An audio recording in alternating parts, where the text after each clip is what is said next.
नमस्कार, मी पायल. आपलं नवीन अशा छानशा व्हिडिओमध्ये तुमचं मनापासून स्वागत आहे. हॅपी कोजागिरी. आता ज्यांनी केली नाहीये त्यांच्यासाठी आज ही कोजागिरी आहेच. रात्री कोजागिरी छान सेलिब्रेट केली आम्ही. तर हा आहे पौर्णिमेचा दिवस, म्हणजे जेव्हा देव उठतात आपले, पौर्णिमेला उठतात, जेव्हा दसऱ्याला देव झोपतात आणि आपल्या कोजागिरी पौर्णिमेला उठतात. तर मंदिराला मी छान नवरात्रीत सजवलं होतं. आता ते मी सगळं काढायला लागले, कारण आता दिवाळी येणार आहे. दिवाळीसाठी आपल्याला सगळी अजून तयारी करायची असते आणि देवघर छान सजवलं ना खूप छान वाटतं घरामध्ये. आणि ती काढताना आहे ना मला खरं काढायची अशी इच्छा नव्हती, तरी पण आहे ना म्हटलं दिवाळीसाठी वेगळं सजवायचं, त्यामुळे मग आताच काढून ठेवलं ना तर मग वेगळं वाटेल ना. तर आता हे ठेवायचं, मग लगेच दुसरं करायचं म्हणलं ना तर एवढं छान वाटत नाही, म्हणजे आपल्याला बघायला एवढं चांगलं वाटत नाही. म्हणून मग आताच काढून ठेवणार आहे सगळं आणि दिवाळीसाठी दुसरं प्लॅन, म्हणजे दुसरं काहीतरी सजवण्याचा विचार आहे माझ्या डोक्यात.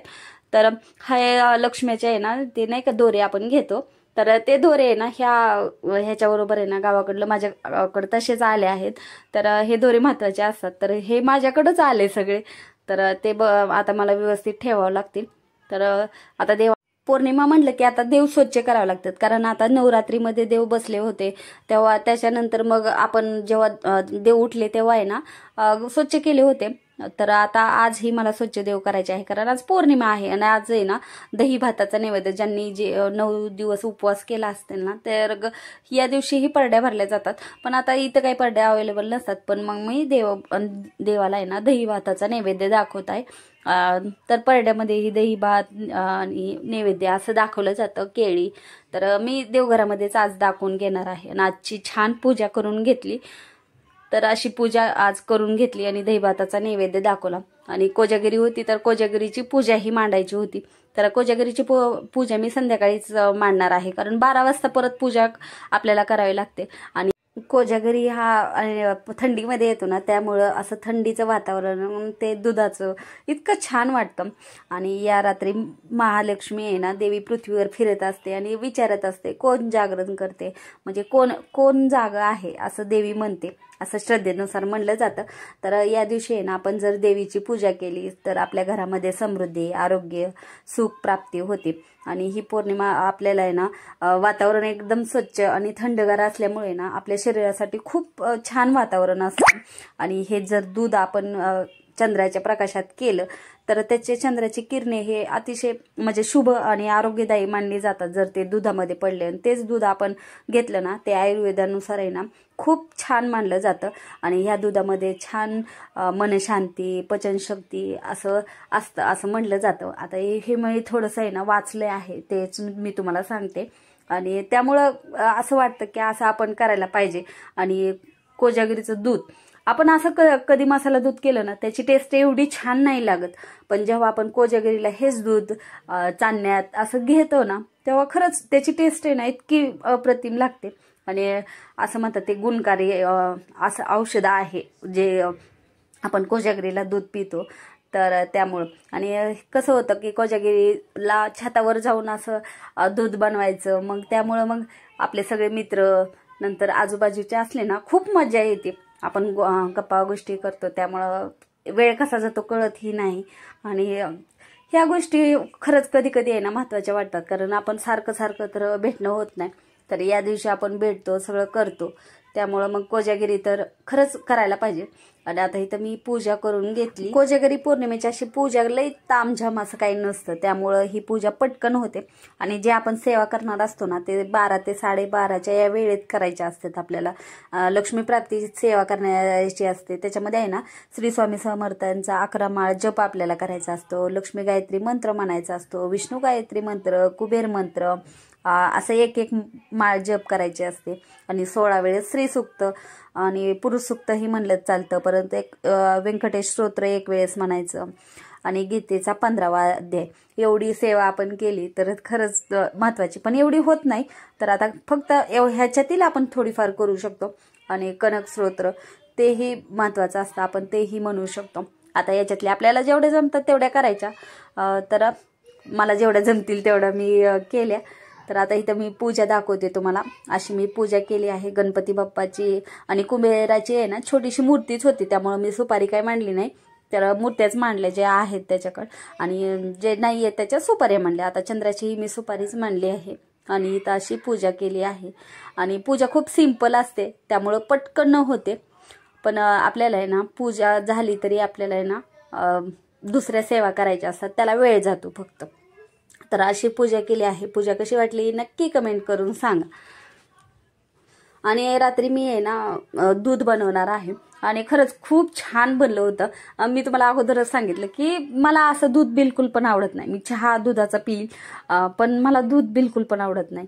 चहा आवडतो फक्त, दूध आवडत नाही. असं म्हणजे नुसतं दूध दिलं ना तर मी पिऊ शकत नाही. फक्त चहामध्ये घातलं तर चहा जाऊ शकतो, एवढंच होतं. तर अर्धा लिटर म्हणजे आता नाही का मी तर काही एवढं पित नाही, तर या तिघांसाठी अर्धा लिटर सफिशियंट आहे. तर मग अर्धा लिटर मी दूध घेतलं आणि हे याचं बनवणार आहे. तर त्याच्यातलं ही श्री काही पिला नाही, फक्त सरांनी आणि ऋषभच त्यांनीच पिलं. तर आता मी इथं दूध गरम केले आणि सिंपल पद्धतीने करायचं ते छान लागतं. जास्त अट्टहास करत गेलं ना तर एवढं सगळं ते करण्यातच आपल्याला एवढा वैताग येतो. त्यामुळं मग आणि इथे ना काजू बदामची मी पेस्ट बनवून घेतली, म्हणजे बारीक करून घेतलं मिक्सरमध्ये. बाहेरचं पण आहे ना मी आणलं, पण एवढं काही बाहेरचं असं वाटलं नाही मला असं वाटलं घरी आहे तेच टाकलं असतं, तर उगाच बाहेरचं घेऊन आले. तर इथं विलायची आणि जायफळची पावडर होती माझ्याकडे अगोदरच करून ठेवलेली, आणि ती मी दरवेळेस माझी करून ठेवलेलीच असते. आणि हा मसाला आणला पण काही उपयोगाचा नाही, कारण आहे ना आपल्या जे घरामध्ये आहेत ना तेच आपण भरपूर टाकतो. याच्यामध्ये फक्त काजू बदामची पेस्टच म्हणजे नाही का तुकडेच आहेत असं मला वाटलं. कुठं केशर तर थोडं पण दिसलं नाही. तर ते म्हणतात ना केशरयुक्त दूध असते, पण काय नाही, आपल्या घरातलं आहे तेच टाकावं लागतं.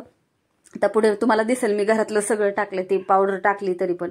तर ही पावडर टाकली आणि मला काही ते एवढं चांगली वाटली नाही म्हणून मी त्यातली अर्धी पावडर टाकली, अर्धी तशी ठेवून दिली आणि घरात आहे ते सगळं टाकून दिलं. मग केशर ते ऑलरेडी होतं माझ्याकडं, मग तेच टाकलं. फक्त माझ्याकडे पीस ते संपलेले होते त्यामुळे मग मी ती आणली, तर ते काही मला चांगलीच वाटली नाही.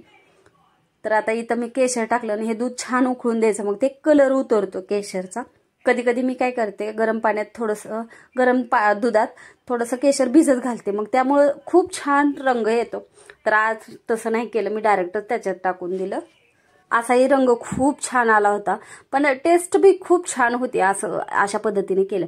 आता आपण जर कोजागिरीला आहे ना कुठे दूध प्यायला गेलं ना ते काहीच नाही टाकत एवढं, तरी पण खूप टेस्ट राहते कोजागिरी पौर्णिमेची. तर आम्ही काय बाहेर जाणार नव्हतो पण घरीच करणार होतो, मग म्हटलं चला आता. आणि साखर मी सगळ्यात शेवटी साखर टाकते. तर आता इथं केशरचा कलरही छान उतरला होता, तर केशर आपल्याला थोडंसं जास्त टाकायचं.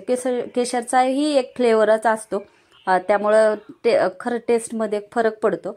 आणि आता साखर कमी टाकायची, जास्त एकदम गोड नाही करायचं. आता माझ्याकडे तर एवढं गोड नाही आवडत, त्यामुळे मग मी थोडीशी कमी 4 चमचे साखर टाकली. आता छोटे चमचे आहेत माझे.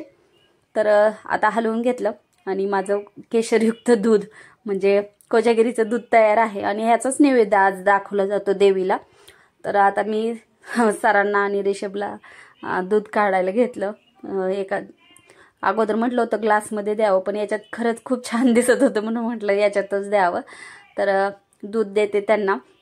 आणि आज चंद्र खूप छान बघायचं आहे मला, म्हणून मी जागही राहणार आहे. आणि चंद्र लवकर दिसणार नाही, तर रात्री आहे ना आमच्याकडं उशिरा दिसतो, कारण आज मी टेरेसलाही जाणार नाही, कारण कोणच नाही आहे. त्यामुळं मग टेरेसला एकटं जाण्यात मला एवढं चांगलं वाटत नाही, त्यामुळं मग मी गॅलरीत आल्यानंतरच बघणार आहे. तर दूध इथं काढलं आहे. दूध इतकं टेस्टी झालं होतं, मी थोडंसं पिऊन नंतर बघितलं तर छान झालं होतं. आणि वरतून मी थोडंसं सजावटीसाठी केशर टाकलं, तर ते दिसायला खूप छान दिसतं आणि चवीलाही चांगलं वाटतं. असं एखादी वस्तू आहे ना दिसायला छान असली की खायलाही छान वाटते. तर चंद्रदर्शन छान झालं. तर इथं मी गॅलरीतूनच तुम्हाला आज चंद्राची शीतलता आणि ते तेज इतकं छान बघायला वाटत होतं. आणि कुठं कुठं आहे ना चांदण्या पण दिसत होत्या आणि आभाळ एवढं म्हणजे नाही का रिकामं दिसत होतं. तर ते खरंच बघायला खूप छान वाटत होतं. तर असा होता आजचा व्हिडिओ कसा वाटला नक्की कमेंट करून सांगा. भेटूया अशा छानशा व्हिडिओमध्ये. तोपर्यंत श्री स्वामी समर्थ.